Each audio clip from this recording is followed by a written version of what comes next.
আল্লাহ রাব্বুল আলামিন তার বন্ধু নবীর মাধ্যমে জানিয়ে দিলেন, দুনিয়ার মানুষ শুনো শুনো শুনো, এই আয়াতটা যখন নাজিল হয়েছে ওই দিনটা ছিল ইয়াউমুল আরাফা, দিনটা ছিল ইয়াউমুল জুমআ, দিনটা ছিল আরাফার দিন, দিনটা ছিল জুমাবার। এদিন যেদিন এই আলোচনা তিনি করেছিলেন ওই ময়দানটার নাম ছিল আরাফার ময়দান। উপস্থিত লোক সংখ্যা ছিল 1,24,000, মতান্তরে 1,25,000। বলো সুবহানাল্লাহ।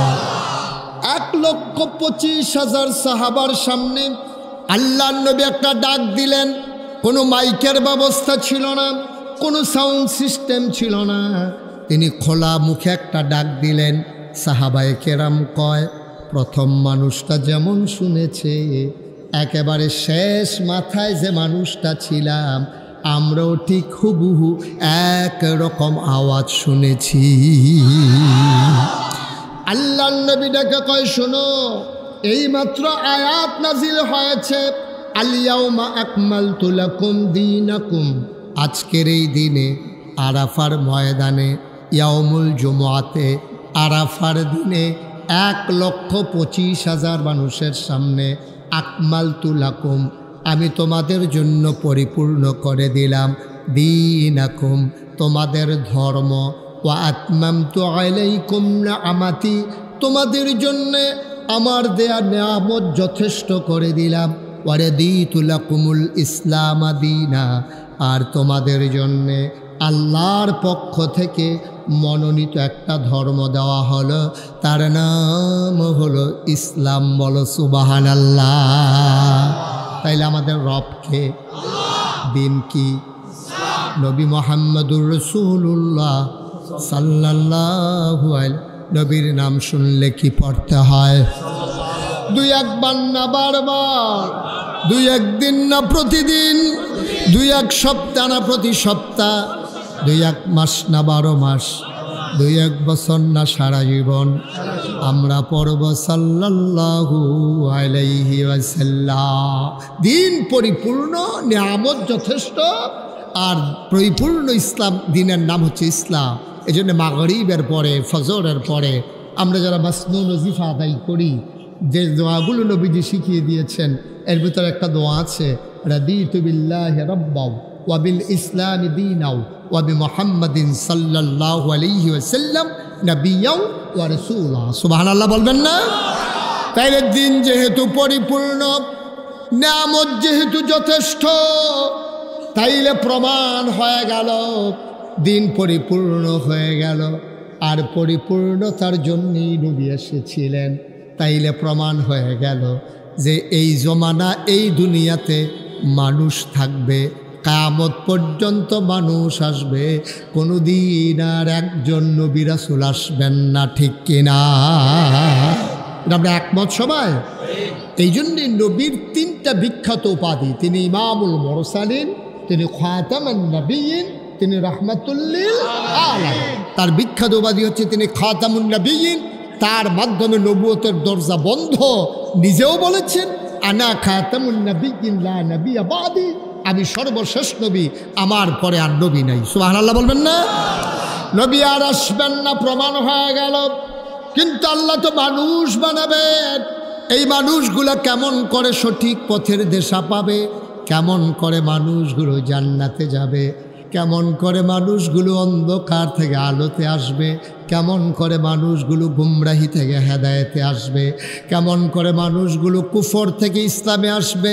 জানানোর জন্যে আল্লাহ তাবারক ওয়া তাআলা যুগে যুগে যে নবী আর রাসূল পাঠালেন। আমরা এইমাত্র শুনলাম নবী আর আসবেন না, তাইলে মানুষ তো আসবে। আসবে না কি আসবে না? কবে 1,500 বছর আগে নবী এসেছেন।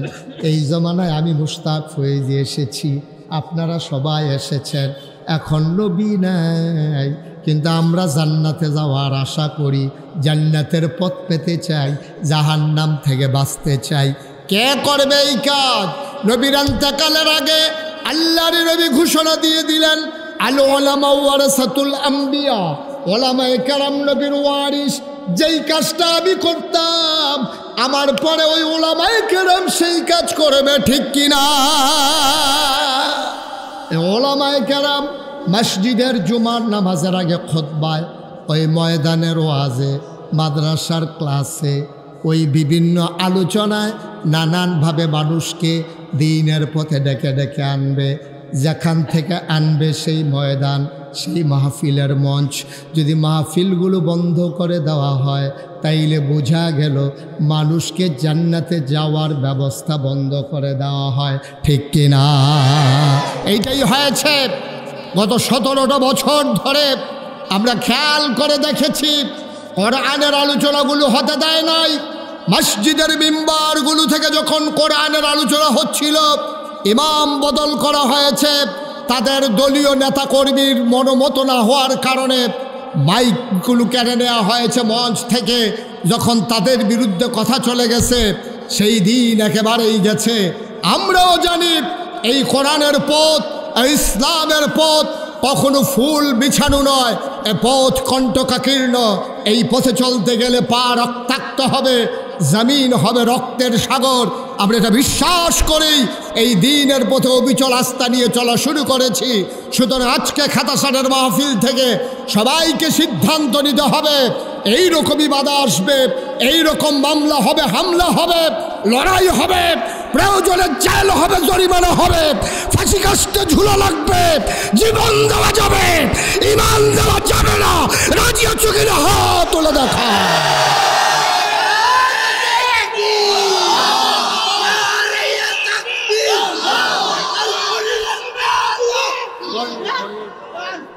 সবাই পড়ে না আমিন, জোরে পড়ে না আমিন। সুতরাং এই পথে চলতে গেলে একটু রক্ত ঝরবে, বাধা আসবে, লড়াই হবে, মাহফিল থেমে যাবে। এটা বুঝা শুনেই আমরা ইসলাম মানা শুরু করছি, ঠিক কিনা বলেন? পথটা খুব কুসুমাস্তীর্ণ হবে, ফুল বিছানো হবে।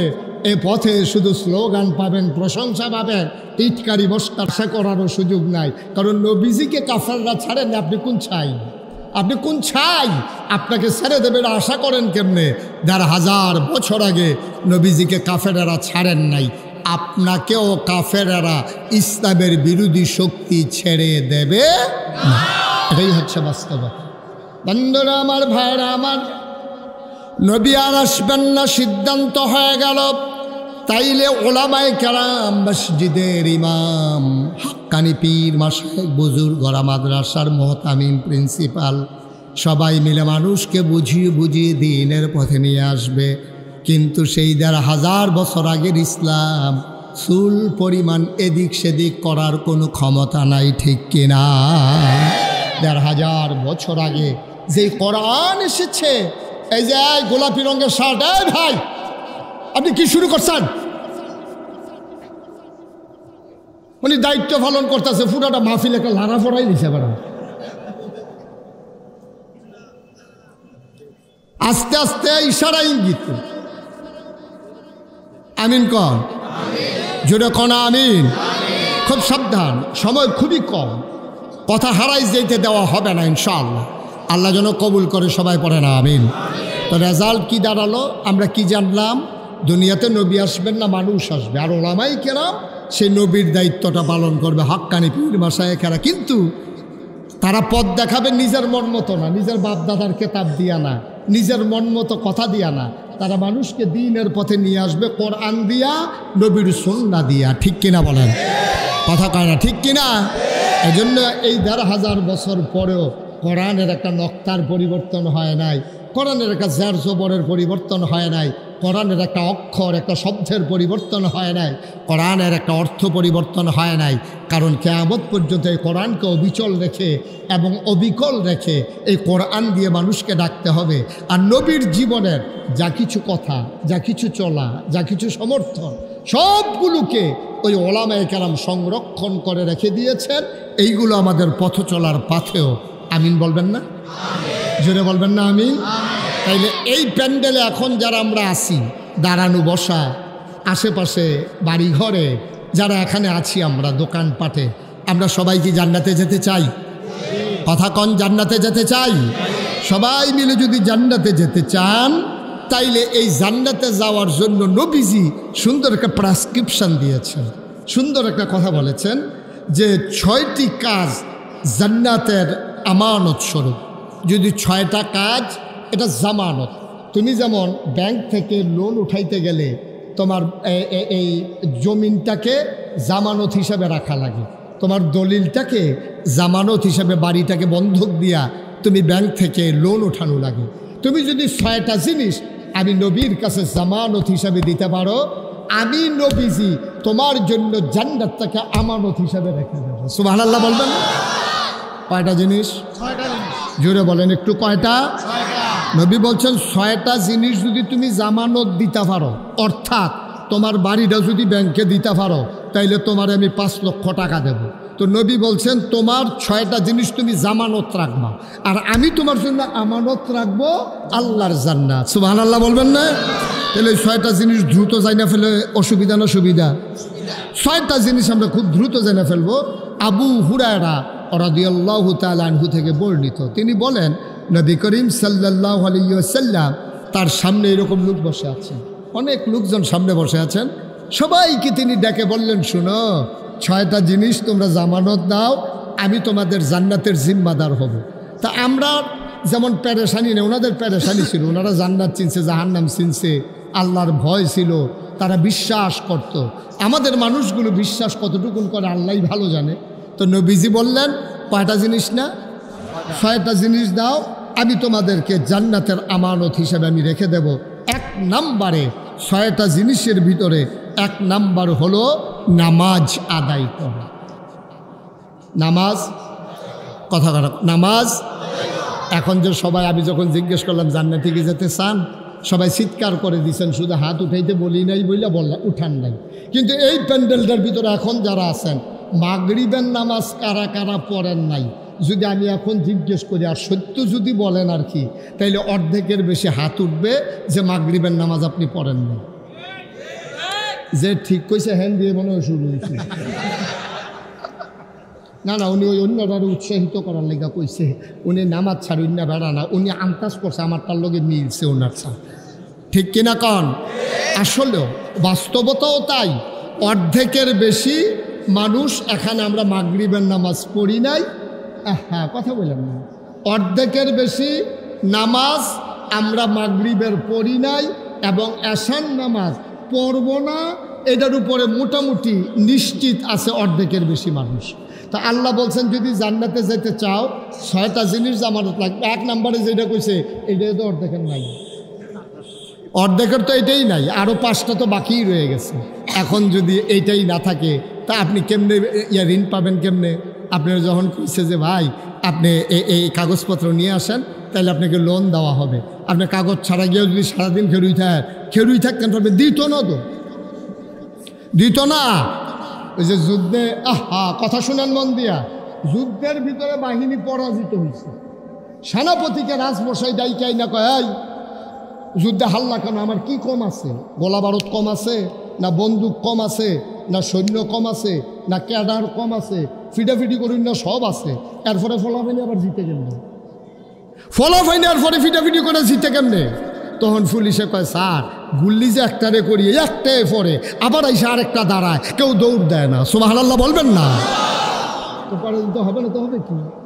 গুলি করি একটারে, পরে একটাই, এই জায়গাতে আরেকটাই দাঁড় করে, কিন্তু কেউ তো দৌড় দেয় না। তো এরা এই জাতিরে পরাজিত করবে কেমনে? এই জন্য পারে না। তো রাজমশাই এসে জিজ্ঞেস করছে সেনাপতিরে, আমরা কেন হারলাম? যুদ্ধে আমরা হেরে গেলাম কেন? তখন সেনাপতি বলতেছে, স্যার 101টা কারণ আমি বার করছি। কয়টা কারণ? সবাই কথা কয় না, কয়টা কারণ? মঞ্চে যারা আছে তারা না কইলেও সারবো, তারা যে হুইতালাইছে না এটাই তো বেশি কেন? হ্যাঁ, মঞ্চে বালিশ দে একটা করে। সবাই একটু কথা কইেন, আমিন কন। আমি তো খেয়াল করি নাই আমার আদরের, আমার হৃদয়ের গভীরতম প্রদেশে জায়গা, আমার দরবারের বিশিষ্ট মাজলিসের সুর আর সদস্য, আপনাদের প্রিয় মানুষ হাজি মঞ্জু আপনাদের মাঝে এসে হাজির। আলহামদুলিল্লাহ বলবেন না? তারপরে এই ঘরুয়া হোটেলের মালিক এই মনির সাহেব আছে, অনেক লোকজন আছে, ইমাম সাহেব তো আছি, তাদের কথা বলছি, আমিন কর। তো যেই কথাটা বলতেছিলাম, যুদ্ধে হারার কয়টা কারণ? আরে কথা কয় না তো, রাজমশাই কয় 1 নাম্বারটা কয়। এক নাম্বার কারণ হইলো আমরা যে গোলা বারুদ দিয়ে যুদ্ধ করব, গোলা বারুদ সব পানিতে ভিজে গেছে। রাজমশাইকে আল্লাহ জন্য একটা এসার হোক, এই একটা এসার বার 100টা রাখা দাও, যে একটা কইছো এরপরে আর যুদ্ধে জিতনের তো কোনো সম্ভাবনাই নাই। গোলা বারুদ সব পানিতে ভিজে গেছে, তো গুল্লি করার ক্ষমতা নেই, তোমরা আর জিতবা কেন? তোমরা যে মাইর খাইয়া বাইতেইছো না, এটাই তো বিশ্বাস, ঠিক কিনা কান?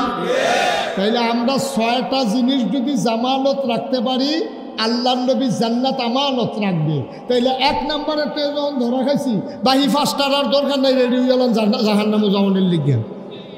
জান্নাতে যাওয়ার আর কোনো সম্ভাবনা আমাদের, ঠিক কিনা কন? তাহলে কয়টা না কথা না, কয়টা?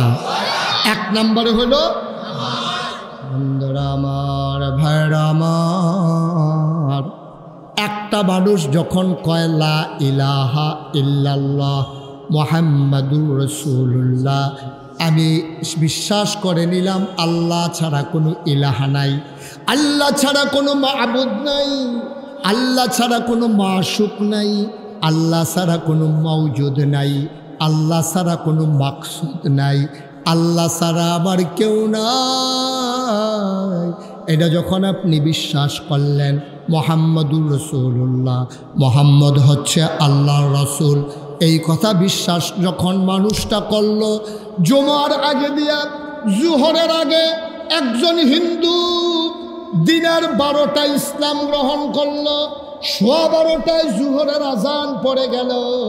এখন যেই মানুষটা 12টায় ইসলাম গ্রহণ করল, 12:15 আজান পড়ে গেল, যেই মানুষটা কাফের থেকে মুসলমান হলো, তার 1 নাম্বার দায়িত্ব হলো নামাজ। আপনি যে মুসলমান, এটা তো গায়ে লেখা থাকে না, এটা তো গায়ে লেখা থাকে না। কই হুজুর, গায়ে লেখা না থাকলেও থোতার দাড়ি থাকে, মাথার টুপি থাকে, গায়ে পাঞ্জাবি থাকে না, এই থোতার দাড়ি আর মাথার টুপি আর গায়ের পাঞ্জাবি মুসলমানের লক্ষণ না। মুসলমানের লক্ষণ হচ্ছে ঈমান আনার পরে 1 নম্বরে নামাজ। সুবহানাল্লাহ বলবেন না? দাড়ি তো রবীন্দ্রনাথ ঠাকুরের আছে, আপনি টিকি দাড়ি, হেবার আর দাড়ি কাটলে 15-20 জনরে হাওলাত দেওয়ান যাইব, হেই বেড়ায় দাড়ি লইয়া ইমানদার হইতে পারে নাই। এইরকম টুফিওয়ালা দেখবেন, এমন টুফি 2.5 হাতের মতো উফরি দিয়া লম্বা, এই টুফি কাটলে আরও 15-20টা টুফি বানান যাইব। পাঞ্জাবি এরকম অনেক আছে লম্বা, আমি বলি লম্বা পাঞ্জাবি বানানোর জন্য ইমান লাগে না, 1.5 গজ কাপড় বেশি লাগে, ঠিক কিনা কও? আপনি বাড়িটা পাঞ্জাবি কিনে আনছেন, দোকানতে রেডিমেড, আপনি এটা লম্বা বানাইতেন স্যার, তো এটা রেডিমেড কিনা নাই না, দর্জির দোকান কইবেন যে একেবারে এই টাকলু পর্যন্ত তুই আমার পাঞ্জাবি কয় গজ লাগবো, তো হাতে যেই যত গজ কাপড় করবে এত গজ দিবেন, তো এত লম্বা পাঞ্জাবি। লম্বা পাঞ্জাবির লেগে বড় হুজুর লাগে না, দাড়ি রাখার জন্য ইমান লাগে না। কোনো বেঈমান কাফের যদি মনে করে আমি আর দাড়ি কামাবো না, তো কয়দিন পরে তার দাড়ি হয়ে যাবে। টুপি মাথার দেওয়ার জন্য 10 টাকা দিয়ে টুপি পাওয়া যায়। আর আপনি যদি মনে করেন টেহাও লাগতো না, অনেক মসজিদও দেখবেন টুপি টাঙ্গাই রেখে মাথার দিয়া মনো নাই কই হাঁটতে হাঁটতে বাজ যাইবেন গা, খুলতেন মনো নাই, ওইটা দিকে আপনার কি ভাস হইব নাকি টুপির লিগে? টুপির জন্য ইমান দরকার নাই, দাড়ির জন্য ইমান দরকার নাই, পাঞ্জাবি গায়ে দেওয়ার জন্য মুসলমান হওয়া দরকার নাই। অনেক কাফের বেদিন পাঞ্জাবি গায়ে দেয়, অনেক কাফের বেদিন টুপি মাথায় দেয়, অনেক কাফের বেদিন টুপি রাখে কিন্তু না দাড়ি রাখে। এখন যদি বলেন মুসলমান হতে হলে কি হওয়া লাগবে, ওই যে বললাম 12টা ইমান এনেছ, 12:15 আজান পড়েছে, 1 নম্বরে তোমার নামাজ লাগবে, ঠিক কিনা? আচ্ছা, আপনি যদি বলেন যে হুজুর আমি ইমানদার, নামাজ পড়ছি না, নামাজ পড়লাম না, আমি ইমানদার, সমস্যা আছে? হ্যাঁ সমস্যা তো আছে, এটা আমার কথা না তো, আল্লাহ নবী বলেছেন 1500 বছর আগে, মান তারাকা সালাতা মুতাআম্মাদান ফাকাদ কাফারা। নবীজি কয় যে ব্যক্তি হাসতে হাসতে ইচ্ছাকৃত নামাজ ছেড়ে দিয়েছে, ইচ্ছা করে যেই ব্যক্তি নামাজ ছেড়ে দিয়েছে, নামাজ ছাড়া যাবে কয়েকটা কারণে। তুমি বেহুশ হয়ে গেছো, তোমার হুশ নাই, তোমার নামাজ তোমার উপরে তখন আর ফরজ নাই, তুমি ঘুমিয়ে পড়েছো, ডাকার মতো কেউ নাই, নির্জন নিরিবিলি কোনো বনভূমিতে, কোনো মরুভূমিতে তুমি একাকে ঘুমিয়ে পড়েছো, তোমার ডাক দেওয়ার কেউ নাই। তুমি নামাজ না পড়লা কেন, এটার জন্য তোমার জবাব দিতে হবে না, যেহেতু তোমার ডাকার কেউ ছিল না। তুমি পাগল, তোমার নামাজ পড়া লাগবে না। তুমি নাবালক, তোমার নামাজ পড়া লাগবে না। নাবালক, পাগল, ঘুমন্ত আর হইল যে মানুষ, হ্যাঁ কি অজ্ঞান, বেহুশ। Thank you. এই যে মনে রাখছে, উনি না থাকলে তো ওয়াজ ঢাকায় তুই গেল কইল হয়। মার হাবা কয় না রে। চারজন ব্যক্তি ছাড়া কেউ যদি ইচ্ছাকৃত নামাজ ছেড়ে দেয়, মান তারাকা সালাতা মুতাআম্মিদান ফাকাদ কাফারা, যে নামাজ ছেড়ে দিল সে সাথে সাথে কাফের হয়ে গেল। মুশতাক ফয়েজির কথা না, আমার নবীজির কথা, ঠিক কিনা বলো? তাইলে টুপি মাথায় দিয়ে তো আপনি এই কথা বলতে পারবেন না আমি মুসলমান। এটা একটা শিয়ার, একটা চিহ্ন, একটা আলামত, কিন্তু এর মানে আপনি মুসলমানের পরিপূর্ণ আলামত না। এক নম্বরে নামাজ। এই জন্য আল্লাহ তাবারক ওয়া তাআলা বলেন আকিমুস সালাহ, এইরকম বারবার বলেছেন। তোমরা কি ইমানদার চিনতে চাও? যদি ইমানদার চিনতে চাও, ইউমিনুনা বিল গায়ব ওয়া ইয়াকিমুনাস সালাহ, তারা অদৃশ্যের উপরে ঈমান আনে আর নামাজ কায়েম করে। কোরআনুল কারিমে 18 পারায় প্রথম সূরা সূরা মুমিনুন আল্লাহ কয় কাদ আফলাহাল মুমিনুন আল্লাযীনা হুম ফি সালাতিহিম খাশিউন। কোরআনুল কারিমে আল্লাহ কয় আকিমুস সালাহ ইন্নাস সালাতা তানহা আনিল ফাহশাই ওয়াল মুনকার। এভাবে নানানভাবে আল্লাহ নামাজের কথা বলেছেন। ও মুসলমান, আমরা যাও নামাজ পড়ি, যারা নামাজ পড়ি, নামাজ যেমন করে পড়া দরকার ছিল তেমন করে নামাজ পড়া হয়ে ওঠে না, ঠিক কিনা? আল্লাহ রাব্বুল আলামিন কোরআনে 18 পারায় প্রথম সূরা সূরা মুমিনুনে কি কথা বলেন তো এখানে ভাই, কত সুন্দর করে আল্লাহ বলেছেন কাদ আফলাহাল মুমিনুন। ওই মুমিন সে সফল কাম, আল্লাযীনা হুম ফি সালাতিহিম খাশিউন। ওই সফল কাম মুমিন যে নামাজের ভিতরে ভীত সন্ত্রস্ত, ভয়ে কম্পমান, নামাজ যখন পড়ে এমনভাবে পড়ে আনতা আবুদাল্লাহ কাআন্নাকা তারাহু ফাইন লাম তাকুন তারাহু ফাইন্নাহু ইয়ারা। সুবহানাল্লাহ বলবেন না? আপনি যখন নামাজে দাঁড়াবেন,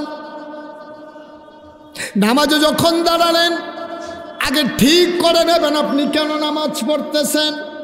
ওই যে আমি বললাম আপনি ইমানদার, এটা প্রমাণের জন্য আপনার নামাজের দরকার।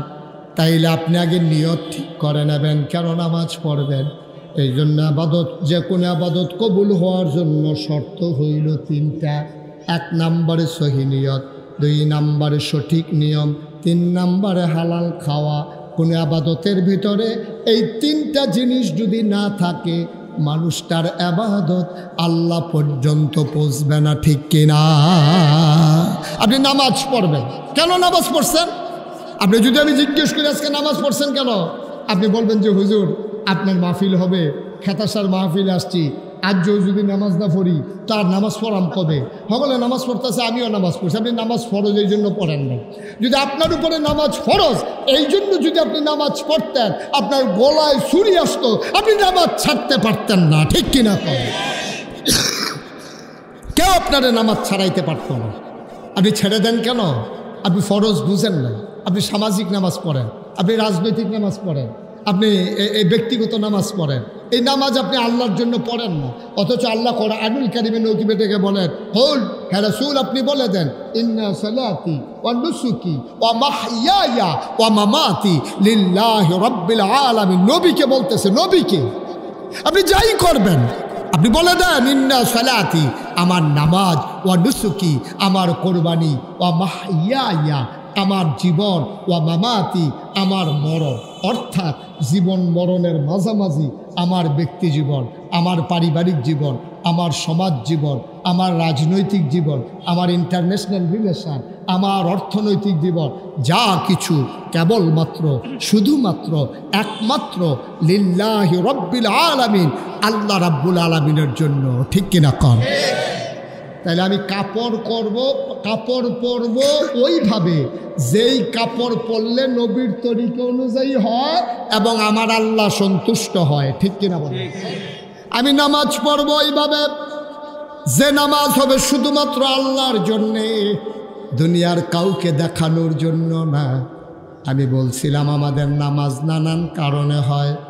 মেয়ে বিয়ের উপযুক্ত, মেয়ের দেখার জন্য ছেলের পক্ষের লোক আসছে, সবাই নামাজি মানুষ, ছেলেও মাদ্রাসায় পড়ে। এখন যদি মেয়ের বাবা নামাজ না পড়ে, নামাজকে আর কি বিয়ে হয় নাকি? এখন ওই ছেলের পক্ষ সবাই নামাজ পড়তে গেছে, মেয়ের বাবা জীবনেও নামাজ পড়ে নাই, ওরা গেছে, উনি না যায় কেমনে, জন্য উনিও গেছে। এরকম আছে নাকি নাই? নির্বাচন আসছে, উনি নির্বাচন করবে, নিয়ত করছে। এখন নির্বাচন করবে, বাংলাদেশের মানুষের শতকরা 92 জন লোক মুসলমান। আহা, তুমি কি শুরু করলে এখানে বাবা? শতকরা 92 জন লোক বাংলাদেশে মুসলমান। সারা সবাই এটা পছন্দ করে যে এবারে যেই দল বন্ধ করে এই দল করুক, নামাজটা যে বেড়া পড়ে এই ডারে মানুষ খুব পছন্দ করে। তো এবারে নির্বাচন করব নিয়ত করছে, ওখানে এবারে আর নামাজ ছাড়ে না। আপনারা শুনলে আশ্চর্য হবেন, আমাদের এক এলাকায় একবারে নির্বাচনে হয়েছে, আসরের নামাজ পড়ে রয়েছে 2 লাখ। আসরের নামাজ পড়ছে কয়বার? আরে 2 দিনে না, 1 দিনে। এটা মনে করছে 2 দিনে পড়ছে 2 বার। কয় দিনে? 1 দিনে এবারে আসরের নামাজ পড়ছে। যেতে লগে আসিল হেতে আমার লগে কইছে, হুজুর ফোর্সিং ফাইল ফিরা কইতাম পারাম,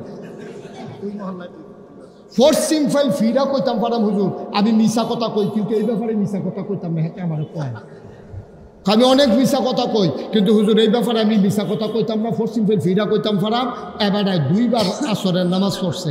আমি ওই কখনো কখনো পড়ছে, আমরা ফাঁসের গ্রামও পড়ছে, আমরা গ্রামও আইয়া পড়ছে। আমি তোমার না হলে তো হেবারা নির্বাচন করে না, হেবারার বুদ্ধি তোমার তো বেশি দেখতে, হেবারা তোমার নেতা। কারণ হেবারা চিন্তা করছে হেতারা দেখবো আমি নামাজ পড়ি, এই গ্রামের তারা দেখা দরকার আছে না, এবারে নতুন করে বসে থাকলে সারবে হলো। এবার আর আইতো পারে না পারে, এর লেগে একদিন এবার আসরের নামাজ পড়ছে 2 রাকাত। আপনারা শহরের কাছের মানুষ, মাশাআল্লাহ অনেক চালাক হইছেন আপনারা। আপনারা বিবেকের কাছে আমার প্রশ্ন, যেই লোকটা একদিনে আসরের নামাজ পড়লো 2 বার, আল্লাহ ফরজ করছে কয়বার? এই অসিবে পড়ছে কয়বার? তাহলে এটা কি আল্লাহর লেগে পড়ছে না বুডের লেগে পড়ছে? তোমার নামাজ নট, তোমার নামাজ ফাও গেছে। এই মেহনত করলা আর আডু বাডুবি ধরাই না, কি কার করেছে আমার ভাই? কুদ্দুর চিন্তা করে, একটু চিন্তা করে, একটু চিন্তা করে। বাংলাদেশের মানুষকে বেহতার মনে করে, বোকা মনে করে, নির্ভুত মনে করে। যারা রাজনীতি মনে করে তারা মনে করে যে যত বড় মিথ্যাবাদী বাংলাদেশে তত বড় রাজনীতিবিদ, ঠিক কিনা বলো? তারপরে আবার আমরা তারা সাহস হলো বইয়া কয় আমরার যে নেতা প্যারা একটা কয় কিতা করছে, কয় ফানিত রেখেছে, এবার কথা রেখে নাই। ঠিক নেই যে যত বড় বাটফার তে হইল বাংলাদেশে তত বড় নেতা। এর লাগিয়া আমরার কপাল এই দুর্দশা, এই লঘুমতি। যদি ভালো মানুষগুলো আমাদের এই পদের ভিতরে আসতো, তাইলে অন্তত রাস্তার গম, তারপরে ব্রিজের ভিতরে রডের বদলে বাঁশ দেওয়ান, তারপরে সরকারি গম খাইয়ালাম। কিন্তু শুনলাম হগিন্নি বেডির লেগে বিস্কুট হয়েছে, হ্যাঁ বিস্কুট হাতে খাইয়া বইয়া রয়েছে।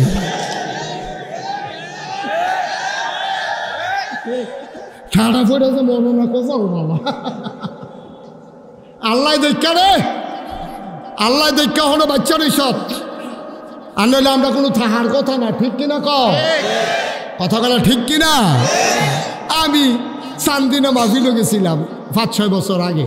তা আমি এমনি কইছি আর কি যে আল্লাহ ফেরেশতারা যখন কইছে, আল্লাহ যখন কইছে ইন্নী জাইলুন ফিল আরদি খলিফা, যে আমি মানুষ বানাইতাম চাই, ফেরেশতারা কইছে বানাইয়েন না।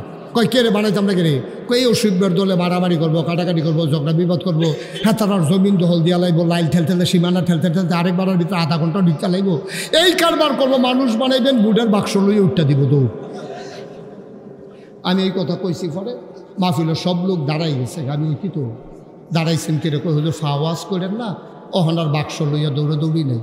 আমি তো আওয়া আছে, তারা আও নাই, কোনো মতে তারা স্বীকার করাইতাম পারি না বাক্স লইয়া যে দৌড়াদৌড়ি আছে। শেষ পর্যন্ত আমি কয়েকজন মুরব্বী রেজি গেলাম, ভাই আমি দি কইতাছি দৌড়াদৌড়ি আছে, তারা দি কয় নাই। কয়েকজন মুরব্বী দাঁড়াই আমার দিকে হাসি দেয়া হুজুর বাক্স লইয়া দৌড় দিব কি তো বুড়ে দোনাই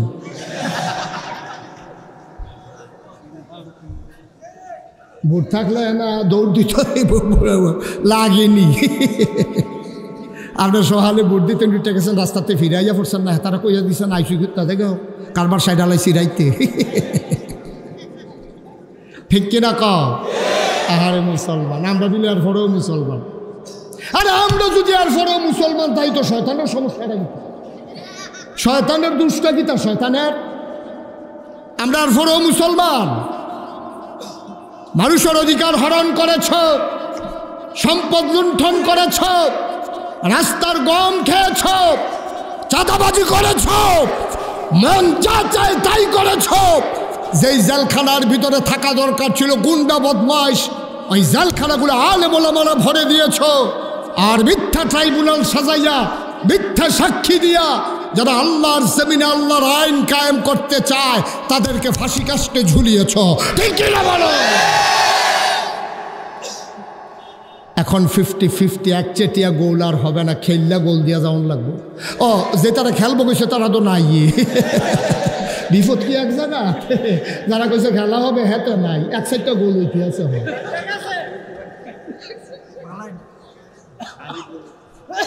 কষ্ট হইতে আছে ওয়াজ কি উফরে পড়তে আছে মাত্র শুরু দইরা বইয়েন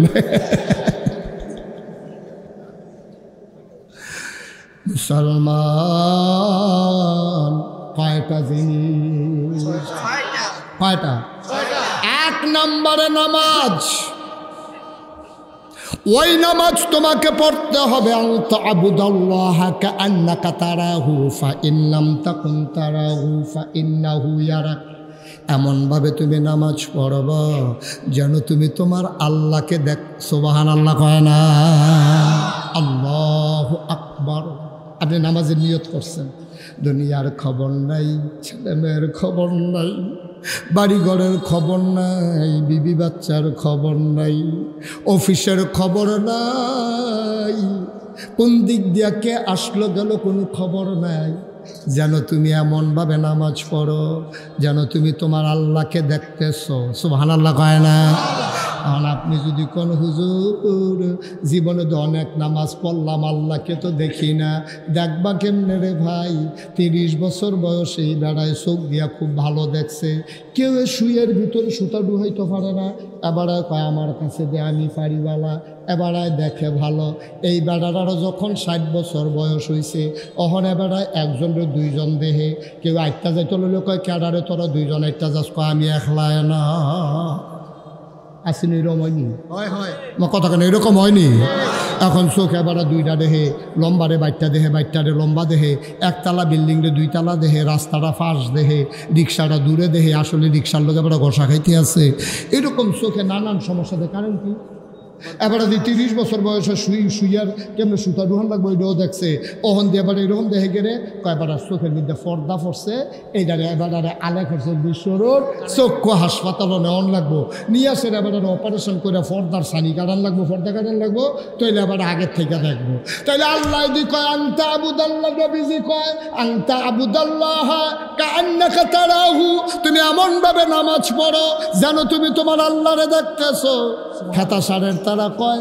ইয়া হুজুর আপনি যে একটা কথা কইলেন আমরা তো নামাজ পড়ি আল্লাহরে তো কেউ দেখি না দেখবা কেমনে রে ভাই দেখার লাগা যেই চোখ ছিল এই চোখের উপরে অহন পর্দা পড়ছে আলেখার চর বিশ্বরূপ গেলে তোমার দুনিয়ার চোখের পর্দাও পারেশান হয় আর কলবের চোখ যেটা দিয়ে আল্লাহ দেখলা হইল এটার ভিতরে তোমার পর্দা পড়ছে এখন এই কলবের অপারেশন করা লাগবে ঠিক কিনা ফাইন লাম তাকুন তারাহু ফাইন্নাহু ইয়ারাক তুমি দেখলে দেখো না দেখলে নাই টেনশন কইরো না তুমি তোমার আল্লাহরে দেখো না কিন্তু তোমার আল্লাহ তোমারে দেখতেছে ঠিক কিনা আপনি দেখেন না আল্লাহ দেখে নাকি দেখে না কথা কেন দেখে নাকি দেখে না এইরকম ভাবে যদি আপনি নামাজ পড়তেন পারেন এই নামাজ হলো জান্নাতের জামান এই নামাজ জান্নাতের আপনি এই নামাজ পড়তে পড়তে পড়তে পড়তে পড়তে পড়তে একদিন আপনি মরে যাবেন, আজরাইল আসবে, রূহ কবজ হয়ে যাবে, মসজিদের মিনার থেকে ঘোষণা আসবে মানুষটা নাই, কাফন পরি আপনাকে দাফন করে দেবে মাটির কবরে, সবাই দেখবে মাটির কবর, আপনি কবরে গিয়ে দেখবেন মাটির কবর মাটি নাই, মাটির কবর জান্নাতের টুকরা হয়ে গেছে। ওই জান্নাতের টুকরার ভিতরে আপনি ঘুমিয়ে আছেন। কবর যাদের আযাব হবে, জাহান্নাম হবে, রাত তাদের শেষ হতে চাইবে না। কবর যাদের জান্নাত হয়ে যাবে, তাদেরকে যখন ডাকা হবে উঠেন আসেন, কিয়ামতের ময়দান রেডি হয়ে গেছে। মানুষটা চিৎকার করে বলবে মাত্র ঘুমাইছিলাম, চোখ দুইটা লাগিয়ে উঠছিল, কাঁচা ঘুমটা কেন ঘুম ভাঙাইলা? কয় আপনি ঘুমাইছেন 50,000 বছর। কয় হাজার বছর ঘুমাই গেছেন আপনারা? আহা, কই কথা শুনতে আছে, হাতে ক্যামেরা লাগায় বেটা মনোযোগের সাথে চাইতে আছে, এটা দেখা রাখার দরকার আছে। এটা হ্যাঁ, উনি ক্যামেরা কিনবো।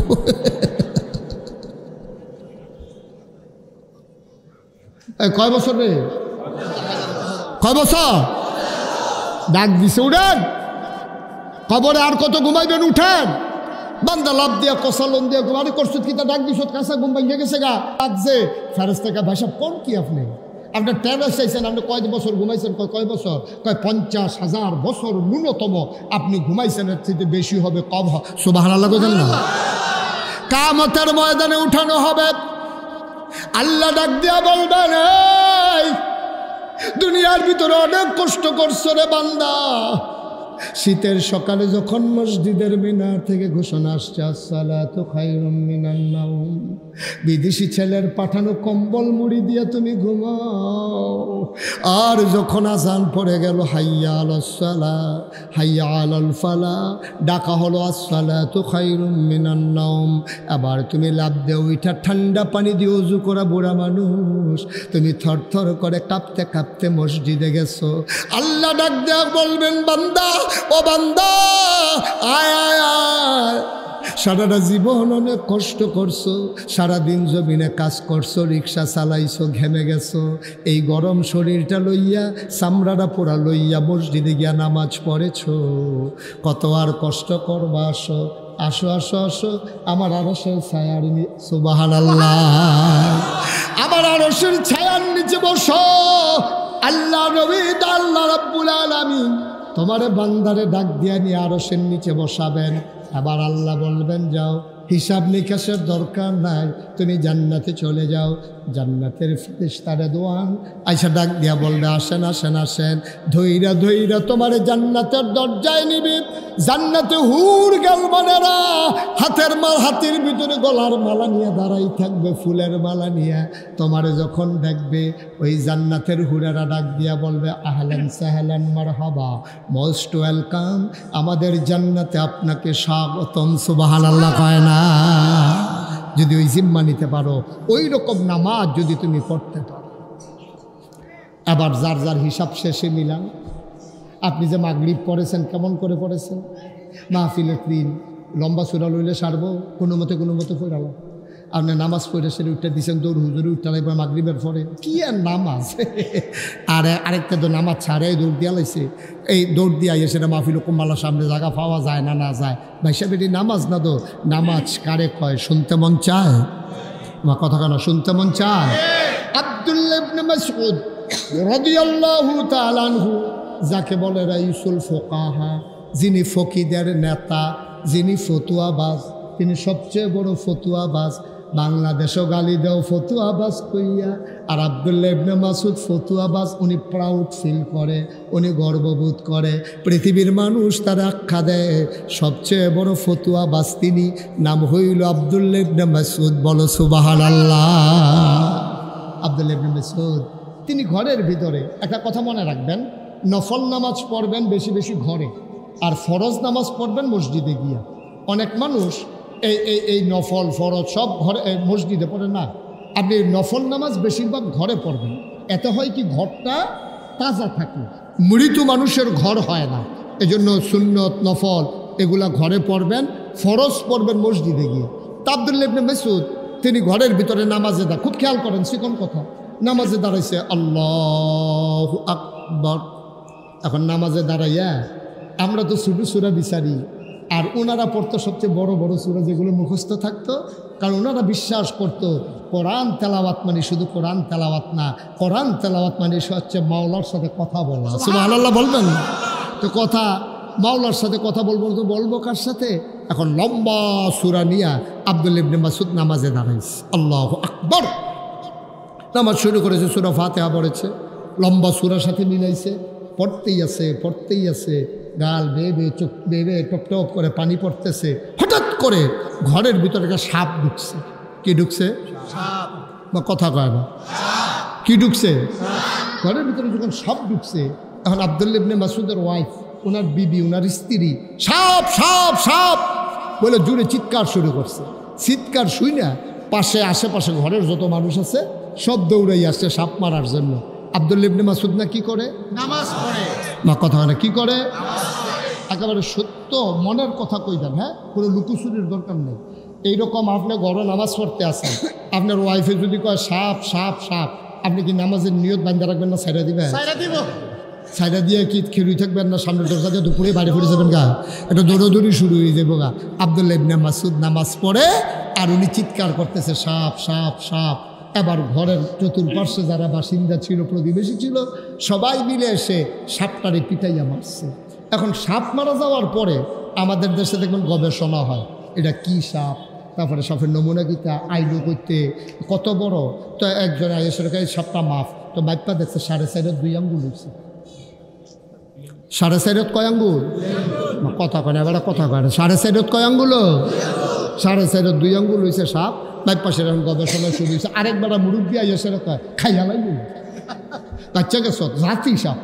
কেমনে বুঝলেন? মাথার সবকটা তো সত্যি জাতি সাপ দাঁড়া। আরেকবার আইয়া কয়দিন আগে সলম হালাইছে। কেমনে বুঝা? কয় হচ্ছে শরীরটা তেল তিল্লা। কয়দিন আগে ডিমও ফারছে। কেমনে বুঝা? হচ্ছে ফ্যাটের চামড়াটা ডিম। এই ডিম ফারছে যে চামড়াটা এখনো টাইট অনেক সময় পাইছে না। এই নানান গবেষণা। আব্দুল্লাহ ইবনে আব্বাস না কিতা করে? আরে আব্দুল্লাহ ইবনে মাসউদ না কিতা করে? সুবহানাল্লাহ পড়েও কইতেন না। গবেষণা চলতেছে সাপ নিয়া। কয় হাত লম্বা, ডিম পারছে, জাতি সাপ, মাথায় চক্কর, সর্বনাশ হইত। সবাই মিলে গল্প করতেছে।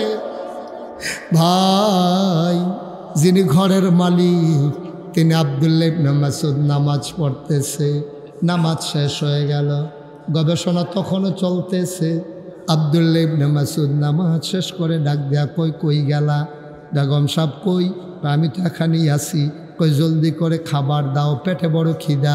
কয় কিসের খাবার? আমি কি খাইছি নাকি? আমি খাবো না। কয় খাবারের কথা নিয়ে আসেন, আপনি কি কিচ্ছু টের পান নাই? কয় কি টের পাবো? আমাদের ঘরে তো সাপ ঢুকছিল।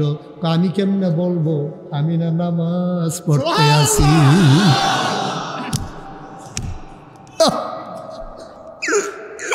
আমি কেমনে বলবো? ওই জানতা আবুদাল্লাহ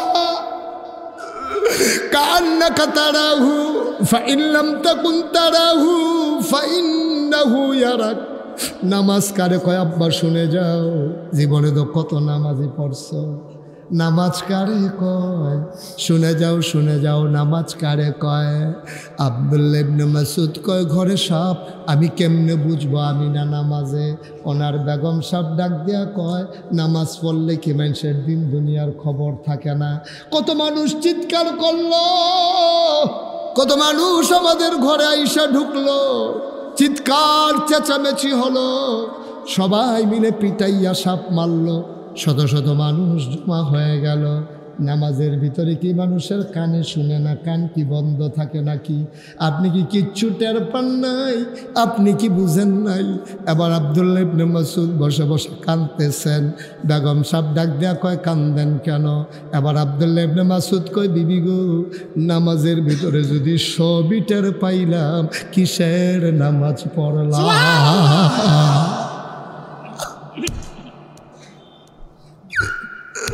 মুসলমান,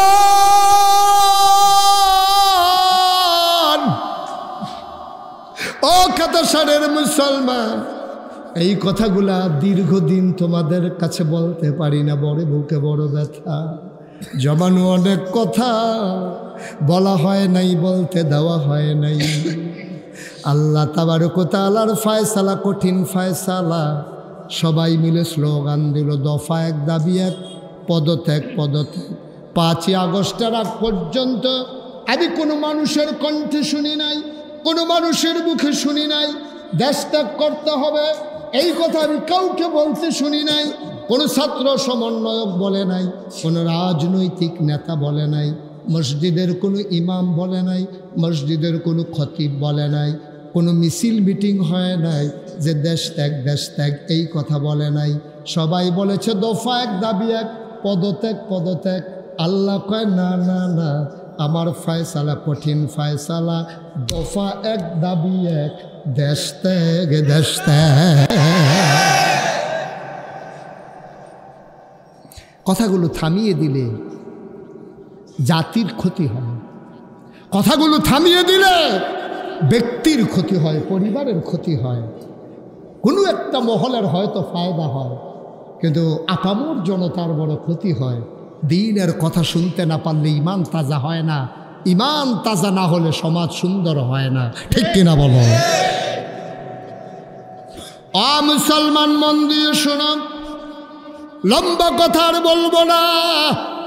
ইমান তাজা হয় কেমনে শুনে যাও। আল্লাহর নবী যখন দ্বীনের দাওয়াত দিচ্ছিলেন, কাফেররা কেউ নবীর দাওয়াত দিতে দেয় নাই। টিটকারি মেরেছে, মস্কারা করেছে, পাগল বলেছে, জিনে ধরেছে বলেছে। নবী দমে যাওয়ার জিনিস না। নবী যখন সইতে পারলেন না, চলে গেলেন মদিনায়। মুসলমান, তিনি যখন মদিনায় পৌঁছে গেলেন, মক্কার যারা সাহাবা তারা কাঁদতেছেন। যেই নবীরে দেখলে সকাল হতো, যেই নবীরে দেখে আমরা ঘুমোতে যেতাম, ঘুমানোর সময় নবী দেখি না, ঘুম থেকে উঠে আর নবী দেখি না। মানুষগুলো পাগল হয়ে গেছে নবীরে দেখার জন্য। এমন একজন মানুষের নাম আব্দুর রহমান ইবনে আউফ। বড় শৌখিন মানুষ, বড় ফ্যাশনেবল মানুষ, খুব দামি পারফিউম তিনি ব্যবহার করতেন, এবং একটা পাঞ্জাবি একবার ধুয়ে দ্বিতীয়বার আর গায়ে দিতেন না। একবার গায়ে দেওয়ার পরে তিনি আবার এটা ধুয়ে পরিষ্কার করে এরপরে আবার গায়ে দিতেন। খুব ফ্যাশনেবল মানুষ ছিলেন, খুব সুন্দর চেহারার মানুষ ছিলেন। মক্কার কয়েকজন ধনী মানুষের ভিতরে একজন ছিলেন। খুব আল্লাহওয়ালা মানুষ ছিলেন, নবীর বড় আশেক ছিলেন। সকালবেলা ঘুম থেকে উঠে নবীর দরজায় গিয়ে দাঁড়ালেন। আসসালাতু ওয়াসসালামু আলাইকা ইয়া রাসূলুল্লাহ। ভেতর থেকে একজন বের হয়ে এসে কয় নবী তো নাই। কয় নবী গেছে কই? গত রাতে কই গেছে বলে নাই। সাহাবা কানতে কানতে বাড়িতে গেলেন, পটলার ভেতরে কিছু টাকা নিলেন, নিজের প্রয়োজনীয় কাপড় নিলেন, তিনি রওনা করলেন মদিনার উদ্দেশ্যে। সীমান্ত চৌকি বসালো কাফেরেরা। বাংলাদেশে যেমন বিজিবি আছে, সেখানে সীমান্ত চৌকি বসালো, যেন কেউ মক্কার মানুষ মদিনা যেতে না পারে। আব্দুর রহমান ইবনে আউফ প্রয়োজনীয় কিছু জিনিস নিয়ে মক্কার বেল্ট, ওই বর্ডার বেল্ট ক্রস করতেছিলেন। বর্ডার যখন লাইন ক্রস করতেছিলেন, ধরা পড়ে গেলেন যুবকদের হাতে। ধরে আনা হলো দারুন নাদওয়ায়, তৎকালীন সংসদে, যেখানে আবু জেহেল চিফ, যেখানে ওই আপনার কি বলে স্পিকার হলেন আবু জেহেল, সংসদ সদস্য মেম্বার অফ পার্লামেন্ট হলো আবুল আহাব, উতবা, সাইবা, মুগিরা। সবাই মিলে বসে গেল। ডাক দেয়া কয়, আব্দুর রহমান, আপনি সম্মানিত মানুষ, আপনি মর্যাদার মানুষ, আপনি ধনী মানুষ, কোথায় যাচ্ছিলেন আপনি? আব্দুর রহমান কয়, ভাই আবু জেহেল, আমি তোমাদের কারো কোনো ক্ষতি করি নাই, জীবনে কেউ আমার হাত থেকে খালি হাতে যায় নাই, যা পেরেছি তা দান করেছি, আমারে যেতে দাও। কয় কোথায় যেতে চাও? কয় মদিনায় চলে যাব। যেই মক্কায় নবী নাই, এই মক্কায় আর আব্দুর রহমান থাকবে না। আবু জাহেল কয়, পাঞ্জাবিটা কোন টাকার কিনা? কয় মক্কার টাকার কিনা। কয় পাঞ্জাবিটা খুলে দাও। পটলার ভিতরে কি? কয় কিছু সামান্য টাকা। কয় খুলে দাও। আব্দুর রহমান বুঝে ফেলছে, পরে বোধহয় ওরা লুঙ্গি খুলতে চাইবে। বড় ইজ্জতের মানুষ, লজ্জা শরমওয়ালা মানুষ, বংশাবলী মানুষ। তিনি বললেন, সব রেখে দাও, আমারে বাড়িতে যেতে দাও। কয় জীবনেও মদিনায় যাওয়ার স্বপ্ন দেখবা না। উনি বাড়িতে চলে গেলেন। এবার গায়ে আর পাঞ্জাবি পরলেন না, পটলার ভিতরে টাকা নিলেন না, তিনি একাকী লুঙ্গি পরে খালি গায়ে মদিনার রাস্তায় শেষবেলা রওনা দিলেন। কেউ জাগনা নাই, পাখিগুলো আপন নিরে ঘুমিয়ে পড়েছে, গরুগুলো গোয়াল ঘরে ঘুমায়, বেওয়ারিশ কুকুরগুলো নিরাপদ আশ্রয়ে ঘুমায়, প্রিয়তম স্বামী প্রিয়তমা স্ত্রীকে নিয়ে ঘুমায়, ছোট্ট শিশু মায়ের বুকে মুখ রেখে ঘুমায়, কেউ জাগনা নাই। আব্দুর রহমান ইবনে আউফ সীমান্ত ক্রস করলেন, বর্ডার বেল্ট পার হয়ে গেলেন, যুবকদের হাতে আর ধরা পড়লেন না। রাত যায় দিন যায়, তিনি যেতে যেতে যেতে যেতে মদিনার নিকটবর্তী পৌঁছলেন। একটা খেজুর বাগানে গিয়ে আশ্রয় নিলেন। তিনি বুঝলেন সুবহি সাদেক হয়ে যাবে। হঠাৎ করে কান পেতে শুনলেন খেজুর ডেকে কয়, আসসালাতু খায়রুম মিনান নাওম। সুবহানাল্লাহ। তিনি আবার বুঝে ফেললেন আমি বোধহয় মদিনায় চলে আসছি। তিনি দৌড় দিয়ে বের হয়ে গেলেন, গিয়ে দেখে মানুষগুলো অজু করে করে মসজিদে ঢুকতেছে। আদো আদো আদো আলো আধো অন্ধকার। তিনি অজু করে মসজিদে ঢুকলেন, পেছনের কাতারে দাঁড়ালেন, নামাজ শুরু হয়ে গেল। আল্লাহর নবীর একটা অভ্যাস ছিল, নামাজ শেষ করে তিনি আস্তে করে দাঁড়াতেন, সবার দিকে মুখ করে খোঁজ খবর নিতেন। এবার তিনি ফজরের জামাত শেষ করে আস্তে করে দাঁড়ালেন, দাঁড়ায় কয় তোমাদের কি খবর, সবাই ভালো আছো নাকি? সবাই বলে জি ইয়া রাসূলুল্লাহ ভালো আছি। হঠাৎ করে নবীজির নজর পড়ে গেল ওই খালি গায়ের মানুষটার দিকে। নবী তাকাইয়া কয় ওই কোনায় কে বসে আছে, উস্কো খুস্কো চুল, দাড়িগুলো তার এলোমেলো, গায়ের হাড় পর্যন্ত দেখা যায়, চোখগুলো তার গর্তে, চেহারাটার মলিন, কে ওইখানে বসে আছে দাঁড়াও দেখি। আব্দুর রহমান ইবনে আউফ আস্তে করে দাঁড়ালেন, গাল বেয়ে টপ টপ করে পানি পড়ে। আল্লাহর নবী কয় কে রে? আমার আব্দুর রহমানের মতো দেখা যায়। আব্দুর রহমান চিৎকার করে কয় লাব্বাইক ইয়া রাসূলুল্লাহ, আমি আপনার আব্দুর রহমান। আব্দুর রহমান রে, এটা তোর কি নমুনা রে আব্দুর রহমান? তুই ছিলি মক্কার ফ্যাশনে বলে একটা মানুষ, দামি পারফিউম ব্যবহার করতি, একবারের বেশি একটা পাঞ্জাবি দুইবার গায়ে দিতি না। কে তোর এই নমুনা করে দিয়েছে? চুলগুলো তোর এলোমেলো, দাড়িগুলো তোর উস্কো খুস্কো, চেহারা তার মলিন, পেট আর পিঠ একসাথে লেগে গেছে। আব্দুর রহমান আয় আমার কাছে আয়। সবাই তো রাস্তা করে দিল। আব্দুর রহমান মৃদু পায়ে নবীর সামনে গেলেন, নবীজি আগাইয়া দিয়া দুই হাত বাড়াই দিলেন। আব্দুর রহমান লাফ দিয়া নবীর বুকের ভিতরে পড়ে গেলেন। আব্দুর রহমানের চোখের পানি দিয়া নবীর বুক ভিজে যায়, নবীর চোখের পানি দিয়ে আব্দুর রহমানের পিঠ ভিজে যায়। নবীজি ফোফাইয়া ফোফাইয়া কান্দে, আব্দুর রহমানও কান্দে। আব্দুর রহমান কই নবী গো, কবে ধরে আপনার গায়ের জান্নাতি গন্ধ পাই না, কবে ধরে আপনারা দেখি না, আপনার গায়ের জান্নাতি গন্ধ আমি কবে থেকে পাই না। আব্দুর রহমান নবীরা ছাড়ে না, নবী আব্দুর রহমানকে আর ছাড়ে না। এবার আল্লাহর নবী আস্তে করে ছেড়ে দিলেন, ডাক ডাক আব্দুর রহমান সবর করো। এবার আব্দুর রহমান কান্দে আর কয় নবী আমার কি অপরাধ ছিল? কোনোদিন কারো সাথে ঝগড়া করি নাই, কোনোদিন একটা কটু কথা বলি নাই, কোনোদিন একটা গালি দেই নাই, সাহায্যের জন্য আসলে খালি হাতে ফিরাই নাই। আমার অপরাধটা কি ছিল? আল্লাহর নবী কয় তোর সেই অপরাধ আমার তো সেই অপরাধ, আমিও তো দাস ছাড়া লাগছে এই অপরাধ। কয় অপরাধটা কি? আল্লাহ কয় শোনো শোনো শোনো কি অপরাধ। ওয়ামা নাকামু মিনহুম ইল্লা আইয়ুমিনু বিল্লাহিল আজিজিল হামিদ। কোনো অপরাধ ছিল না, একটাই অপরাধ, ওই মহাপরাক্রমশালী এক আল্লাহর উপরে তারা ঈমান এনেছে, ঠিক কিনা? আমাদের একটাই অপরাধ, আমাদের একটাই অপরাধ, আমরা কুমিল্লা শহরে সন্ত্রাসী ছিলাম না, আমরা কারো জমি দখল দেই নাই, আমরা থানায় গিয়ে দালালি করি নাই, আমরা স্ট্যান্ডবাজি করি নাই, আমরা শাসনের কাছে চাঁদা উঠাই নাই। আমাদের একটাই অপরাধ, আমরা আল্লাহর জমিনে আল্লাহর দিন চেয়েছি, ঠিক কিনা বলো?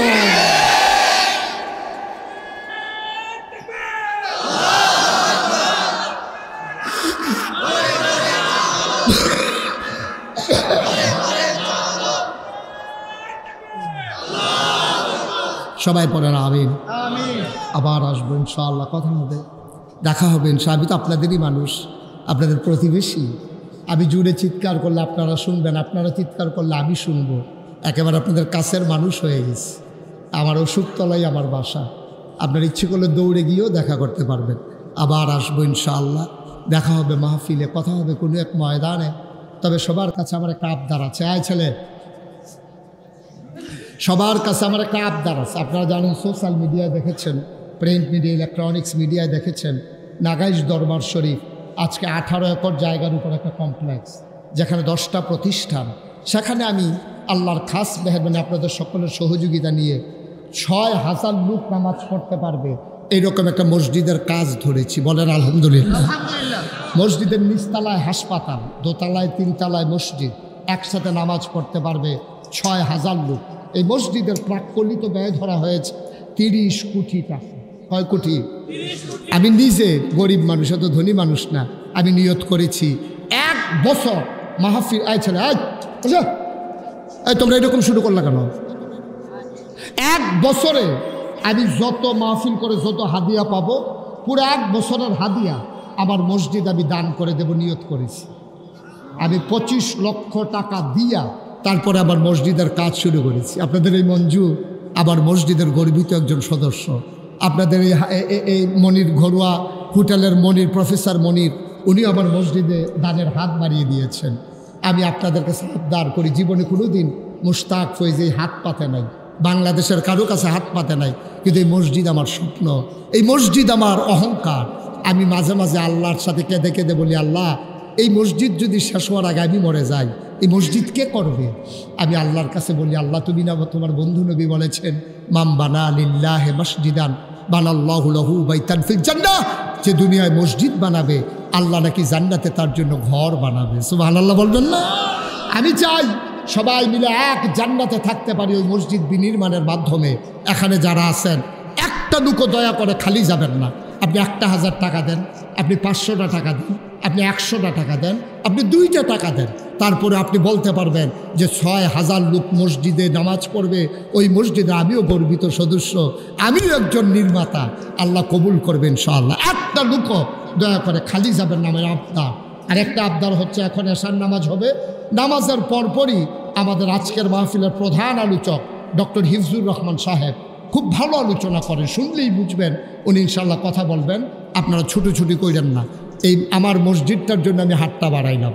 আপনারা আমার নিজের মানুষ, ঘরের মানুষ, একটা লোকও খালি যাইয়েন না। মাশাআল্লাহ, আমার এক কলিজার টুকরা যুবক, উনি 1000 টাকা আমার মসজিদের জন্য দিয়েছেন। আল্লাহ যেন কবুল করে। যারা ভলান্টিয়ার আছো ভাই, হাইটেন না, হাইটেন না, এই পিছন থেকে শুরু করে একবারে গেইটে যারা এখানে দাঁড়ানো, তোমরা যারা ভলান্টিয়ার আছো এবং ইউটিউবার যারা আছো, সবাই একটু ভিতরে ঢুকো। যারা 1000, 5000 টাকা দিতে চান, আল্লাহ বরকত দেবে ইনশাআল্লাহ। ইনশাআল্লাহ আল্লাহ ঢাইলা দেবে, নিয়া কুলাইতে পারবেন না। একজন লোকও খালি যাইয়েন না দয়া করে। আমার এটা একটা আবদার, আমার আবদার। আল্লাহ বরকত দেবে ইনশাআল্লাহ। আমার এই ঘরোয়ার প্রফেসর মনির সাহেব,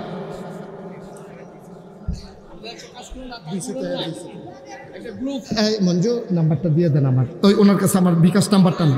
ওকে ভাই, উঠতে না করছিলাম, শুধু যারা এখানে আমাকে সহযোগিতা করতে চান মসজিদের জন্য 1000, 5000, 2000, অনেকেই এখানে শহরের মানুষ। আসসালামু আলাইকুম ওয়া রাহমাতুল্লাহি ওয়া বারাকাতুহু। আলহামদুলিল্লাহ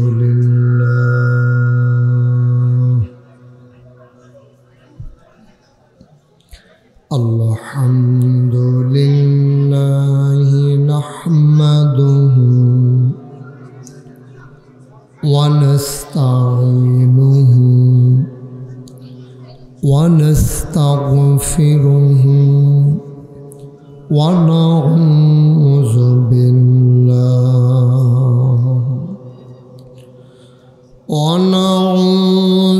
বিল্লাহি মিন শুরুরি আনফুসিনা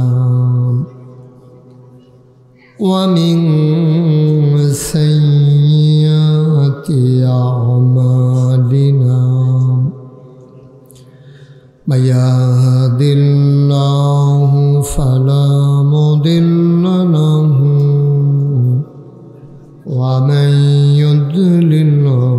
فلا هادي له ونشهد أن لا إله إلا الله وحده لا شريك له ونشهد أن سيدنا وحبيبنا ومولانا محمدا عبده ورسوله الذي أرسله بالحق بشيرا ونذيرا وداعيا إلى الله بإذنه وسراجا منيرا قال الله تعالى في القرآن المجيد وفي فرقانه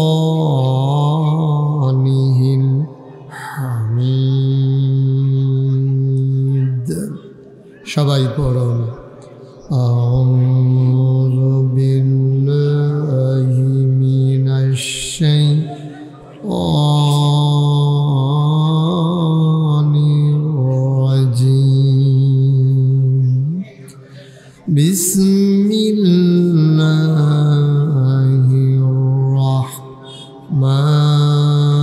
الرحمن الرحيم يا أيها النبي اتق الله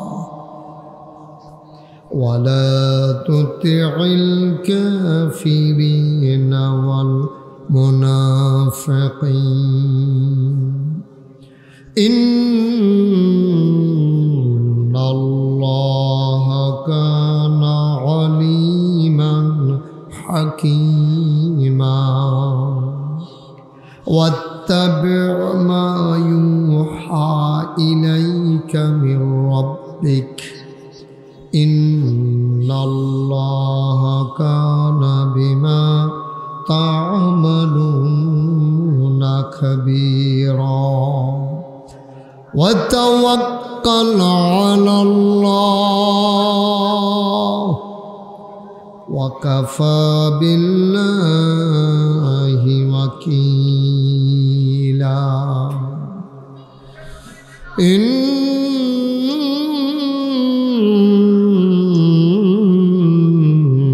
الله وملائكته يصلون على النبي يا أيها الذين آمنوا صلوا عليه وسلموا تسليما اللهم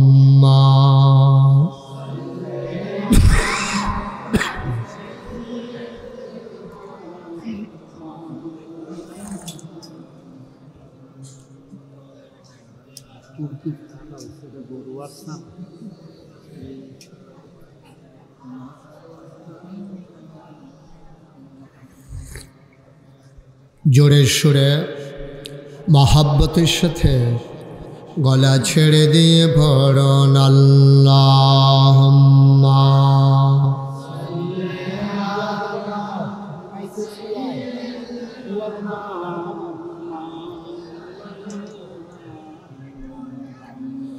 ওয়া আলা আলি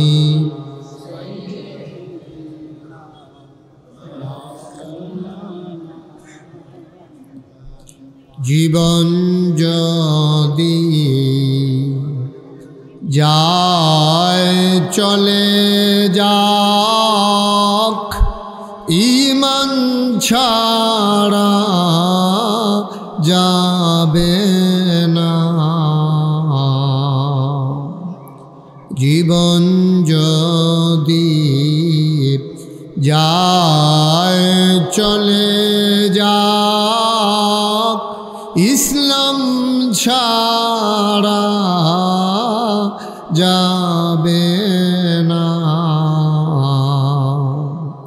ঈমান যদি ছাড়ো বন্ধু, ইসলাম যদি ছাড়ো বন্ধু, আল্লাহর জান্নাত পাবে না।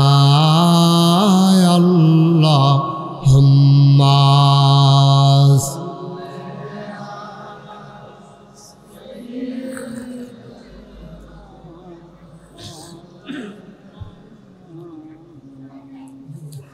وعلى آل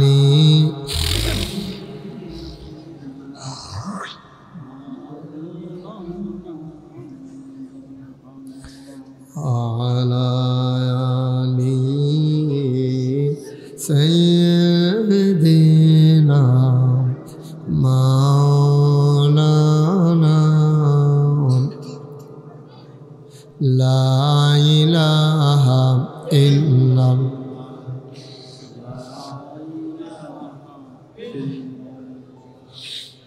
لا إله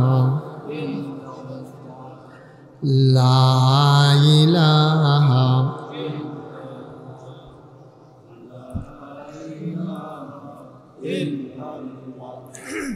لا إله لا إله لا إله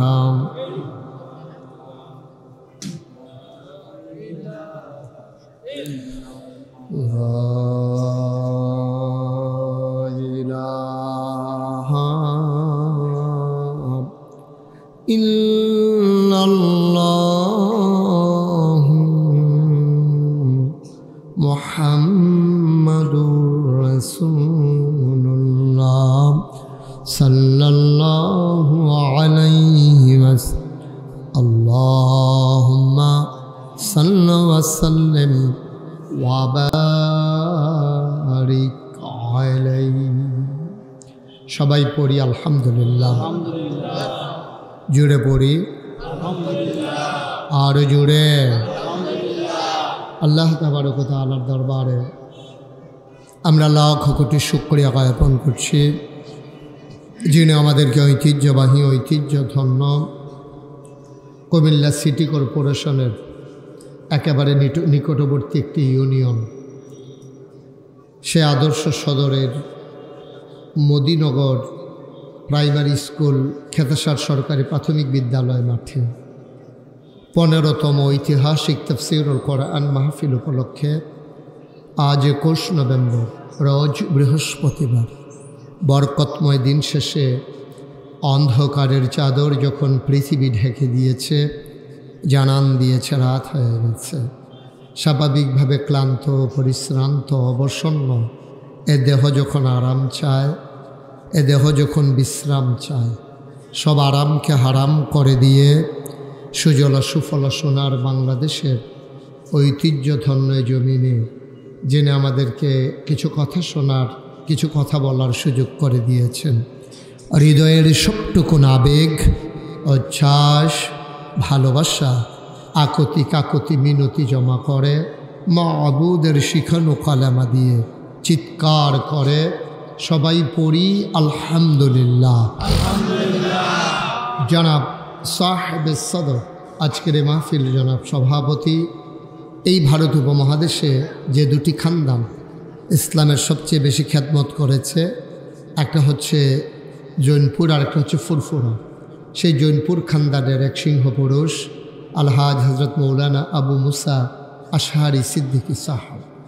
আজকের প্রধান আলোচক যিনি আমার পর এশার নামাজের পরে গুরুত্বপূর্ণ আলোচনা করবেন, বিশিষ্ট আলেমে দ্বীন, বিশিষ্ট গবেষক, আমার এলাকার গর্ব, আমার এলাকার অহংকার, আমার হৃদয়ের অভিন্ন হৃদয়াংশ গভীরতম প্রদেশে যার জায়গা, হযরত মৌলানা ডক্টর হিফজুর রহমান সাহেব।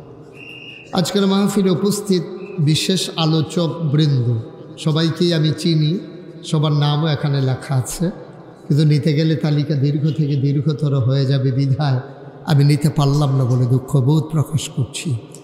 নবজাগরণ সংঘের সম্মানিত সভাপতি, সেক্রেটারি থেকে শুরু করে সদস্যবৃন্দ, এই এলাকার বিভিন্ন মসজিদের ইমাম সাহেবান, ওলামাই কেরাম, মুরব্বিয়ানে আজাম, কলিজার টুকরা যুবকেরা, পর্দার আড়ালের মা ও বোনেরা, সবার প্রতি আমার আবারও আন্তরিক সশ্রদ্ধ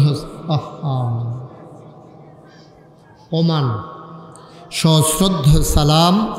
আসসালামু আলাইকুম ওয়া রাহমাতুল্লাহি ওয়া বারাকাতুহু। অনেক বছর আগে না আয়োজন করেও আর করা হলো না, নানান প্রতিকূলতার কারণে।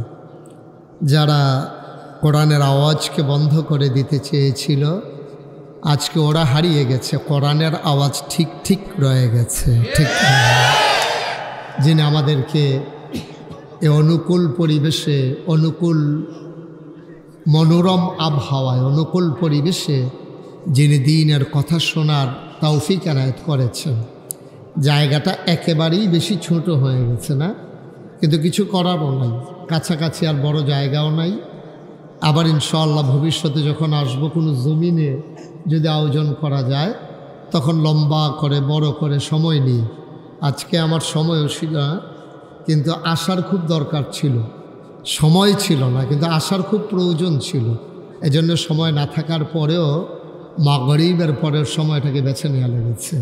ইনশাআল্লাহ আবার আসবো, সময় নিয়ে কথা বলবো। সেই পর্যন্ত আল্লাহ যেন আমাদেরকে বাঁচিয়ে রাখেন, সবাই পড়েন আমিন। বন্ধুগণ, লম্বা সময় কথা বলার সুযোগ পাবো না, একেবারে কিছুক্ষণ পরেই ছেড়ে দেব, বিষয়টা এমনও না, একটা বিল মতো ইনশাআল্লাহ। যাদেরকে গেইটের কাছে রাখা হয়েছে, গেইটের কাছে যাদেরকে রাখা হয়েছে আওয়াজ না করার জন্য, আপনারা বোধহয় ভুলে গেছেন, আপনারা উল্টাটা করতে আসেন না। বেড়া দিছে খেত না খাওয়ানোর লেগে, এখন বেড়ায় খেত খাওয়ান শুরু করছে। ছাগল আর খাইব কোন সময়, বেড়ায় খেত খাওয়া শুরু করছে, যে কারবার যাইতে আছে। লোকজন শুধু চেষ্টা করেন না, যারা যেমনে পারে বসুক, নাইলে দাঁড়াই থাকুক, নাইলে বাইরে থাকুক, সবার জায়গা হবে না এটা আশা করে লাভ নাই। তারপরেও লোকজন অনেক কষ্ট করতেছেন। আমরা একটু সবর এখতিয়ার করি, চুপচাপ নিরিবিলি পিন পতন নিস্তব্ধতার মাঝে আমরা কথা শুনবো ইনশাআল্লাহ। সবাই পড়েন আমিন, জোরে পড়েন আরো জোরে। বন্ধুগণ, আল্লাহ তাবারক ওয়া তাআলা এই দুনিয়ার ভিতরে খুব খেয়াল, গভীর মা, আয় ছেলে আয়, তুমি ওইখানে কি দেখতেছো? ওয়াজ এখন হেন সাইড করতে, তুমি বন্ধ করো মা, মোবাইল বন্ধ করবো না, তুমি এটার দিকে চাইবা না আমারই চাইবা, বন্ধ করো, পকেটে ঢুকাও মোবাইল। পরে রেকর্ড অনেক হাজার ওয়াজ আছে ইউটিউবে, তুমি কয়টা দেখবা? তুমি এই ইউটিউবে যেন সাউন্ড না লাগে, লেগে এমনি আইলাম, তো ভিতরে যদি চাইয়া থাকেন তো আর বাড়ি শিখিতা। সবার মোবাইল বন্ধ করেন যারা ধরে রাখছেন। আপনি না ওয়াজ শুনতেছেন না রেকর্ড হচ্ছে, দুইটার একটাও হচ্ছে না, ওই যে ওই লোক বোধহয় শুনে না। সবার মোবাইলগুলো দয়া করে বন্ধ করে পিন পতন নিস্তব্ধতায় মাছের মতো নিষ্পলক নয়নে খরগোশের মতো কান খাড়া করে আমার দিকে তাকিয়ে কথা শুনতে হবে ইনশাআল্লাহ। মোবাইলের দিকে বারবার চাওয়ার সুযোগ নেই। এই ঘুরে বসেন, হুজুর ঘুরেন, আপনারাও ঘুরেন। ওয়াজ এখনো চাইয়া দিচ্ছে, হ্যাঁ নমুনায় কয় নির্বাচন করবো, হ্যাঁ ঘুরের ফেল চাইয়া দিচ্ছে, ঘুরেন, আপনিও ঘুরেন, মুরব্বী এদিকে ঘুরে আসেন। হ্যাঁ মাশাআল্লাহ, সবাই পড়েন আমিন, জুড়ে আরো জুড়ে। যে কথাটুকুন বলছিলাম খুব খেয়াল, খুব খেয়াল করে শুনেন। দুনিয়ার ভিতরে আমাদেরকে যিনি মানুষ বানিয়েছেন তিনি কে? এই আল্লাহ তাবারক ওয়া তাআলা মানুষ বানিয়েছেন। এই আল্লাহর বুদ্ধি মানুষের চাইতে কম না বেশি? তুলনা চলে না তুলনাহীন। তিনি অসীম জ্ঞানের অধিকারী, যার কোনো সীমা পরিসীমা নাই। তিনি হচ্ছেন সেই জ্ঞানের অধিকারী। এবার বলেন, মানুষ কোন পথে চললে ভালো হবে এটা কি মানুষ জানে না আল্লাহ জানে? আল্লাহ জানেন। মানুষ আপনার এমনি জায়গা লইয়া হুতনের জায়গা লইয়া বইয়ে রয়েছেন, হ্যাঁ তারা আমি তো খেয়াল করছি না এতক্ষণ। কারবার দেখছ? তাড়াতাড়ি করেন, দেখো কারবার এর দূরে বুদ্ধি আল্লাহ দিছে না। হ্যাঁ এটার কথা তো আমি কইতে আছি। হ্যাঁ সবাই সামনে আসেন। আহা দেখছো নি কারবার।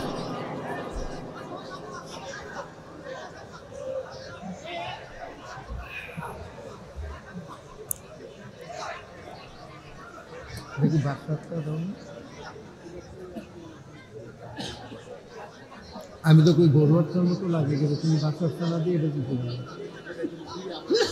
আরে লাগবে না। হ্যাঁ হ্যাঁ সহ্য করতে পারতাম না।